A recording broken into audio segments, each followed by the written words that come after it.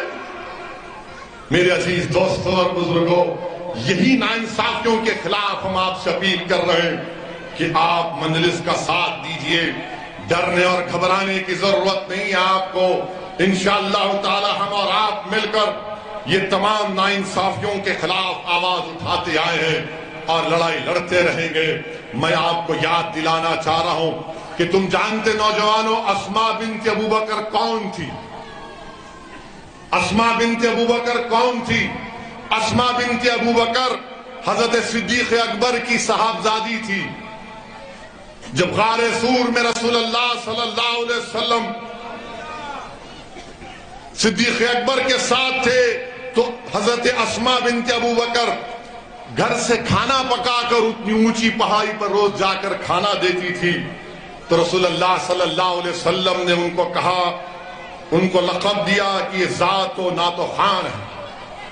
وہ اسماء بنت ابوبکر، جب ابو جہل کو معلوم ہوا کہ محمد صلی اللہ علیہ وسلم جا چکے ہیں، تو اسماء بنت ابوبکر کے گھر کو آ کر اس نے پوچھا، بتاؤ اسماء، کہاں ہے تمہارا باپ اور کہاں ہے محمد صلی اللہ علیہ وسلم؟ تو حضرت اسماء نے کہا کہ اگر میں جھوٹ بولوں گی تو شریعت بیچ میں آ جاتی ہے، اگر میں سچ بولوں گی تو وفا ختم ہو جائے گی۔ تو حضرت اسماء بنت ابوبکر نے کہا کہ سن ابو جہل، سنو وقت کے ابو جہل سنو۔ حضرت اسماء نے کہا کہ میں جانتی ہوں مگر تجھے نہیں بتاؤں گی تو ابو جہل نے مکے کے بیچ چوراہے پر حضرت اسماء بنت ابو بکر کو منہ پر تماچا رسید کیا. حضرت اسماء بنت ابو بکر کے کان میں بالی تھی, کان کٹ گیا, خون نکلنا شروع ہوا, مگر وہ پھر اس دن اپنے کان کو کپڑا لگا کر جب غار ثور میں اپنے والد اور رسول اللہ صلی اللہ علیہ وسلم کو انہوں نے کھانا دیا تو صدیق اکبر نے اپنی بیٹی سے پوچھا کہ بیٹی یہ کپڑا ہٹاؤ, تم نے کپڑا اپنے منہ پر کیوں لگا لیا؟ تو حضرت اسماء نے کچھ نہیں کہا. جب والد نے سار کیا تو انہیں کہا کہ ابا جان, ابو جہل گھر کو آیا تھا اور پوچھا کہ بتاؤ محمد صلی اللہ علیہ وسلم کہاں ہے؟ تو اس نے مکے کے بھرے چوراہے پر مجھے تماچا رسید کیا اور میرا کان کٹ گیا. تو آپ اندازہ لگائیے صدیق اکبر کی آنکھ میں آنسو آ گئے. اللہ کے رسول صلی اللہ علیہ وسلم نے اپنے ہاتھ اللہ کی بارگاہ میں اٹھا کر دعا کی کہ اللہ میں صدیق اکبر سے راضی ہوں, اس کے خاندان سے راضی ہوں, تو بھی راضی ہو جا صدیق اکبر سے. تو مسلمانوں تاریخ کا مطالعہ کرو. میں اس لیے کہہ رہا ہوں کہ تم اپنے حوصلوں کو بلند رکھو. یہی صدیق اکبر کی بیٹی حضرت اسماء بنت ابو بکر, ان کے بیٹے عبداللہ ابن زبیر جو امام حسین کی شہادت کے بعد امام حسین کے پرچم کو اٹھایا, تو جب حجاج مکے پر حملہ کرنے آیا تو انہوں نے اپنی ماں جو 100 سال کی ہو گئی تھی اسماء بنت ابو بکر سے کہا کہ اماں جان اب میں جا رہا ہوں حجاج سے مقابلہ کرنے کے لیے, مگر لوگ کہتے ہیں حجاج بڑا ظالم ہے, وہ لوگوں کی چمڑی اتار دیتا ہے. تو اس غیور ماں نے کہا کہ سنو عبداللہ, جب بکری کو کاٹا جاتا ہے یا بکرے کو کاٹا جاتا ہے تو کاٹتے وقت تکلیف ہوتی, اس کے بعد کچھ نہیں ہوتا. پھر ماں نے اپنے بیٹے سے پوچھا کیا تم حق پر ہو؟ تو بیٹے نے کہا ہاں ماں میں حق پر ہوں. تو ماں نے کہا جا میرے بیٹے اپنی جان کو محمد صلی اللہ علیہ وسلم کے دین پر قربان کر دو. اور جب وہ شہید ہو گئے تو حجاج نے عبداللہ ابن زبیر کی لاش کو مکے میں لگا دیا. تو عبداللہ ابن عمر جب لاش کے پاس سے گئے تو کہا کہ 14 دن سے لاش لٹکی ہوئی ہے مگر اس سے خوشبو آ رہی ہے. تو کسی نے پکار کر کہا کہ جب عبداللہ ابن زبیر پیدا ہوئے تھے تو محمد صلی اللہ علیہ وسلم نے اپنی زبان مبارک سے کھجور کو چبا کر پہلی غذا اگر عبداللہ ابن زبیر کے جسم میں ڈالی تو رسول اللہ صلی اللہ علیہ وسلم نے اپنا لعاب دہن سے چبا ہوا کھجور ڈالا. تو لوگوں نے کہا کہ جس کے جسم میں محمد صلی اللہ علیہ وسلم کا لعاب دہن چلا گیا اس کے جسم سے کبھی بدبو نہیں آ سکتی. تو مسلمانوں حوصلوں کو بلند رکھو. یہ دنیا ختم ہونے والی ہے مگر یاد رکھو دنیا یاد رکھے گی عبداللہ ابن زبیر کو, دنیا یاد رکھے گی صبح قیامت تک امام حسین کو, دنیا یاد رکھے گی حضرت زینب کو, وقت کے یزیدوں کو, وقت کے ابو جہلوں کو دنیا صف ہستی سے مٹا دے گی. تم پر امید ہو کہ انشاءاللہ تعالی حق کامیاب ہوگا. میری آپ سے گزارش ہے کہ مجلس کے لیے کام کریے, ہماری کوشش میں ہمارا ساتھ دیجئے. انشاءاللہ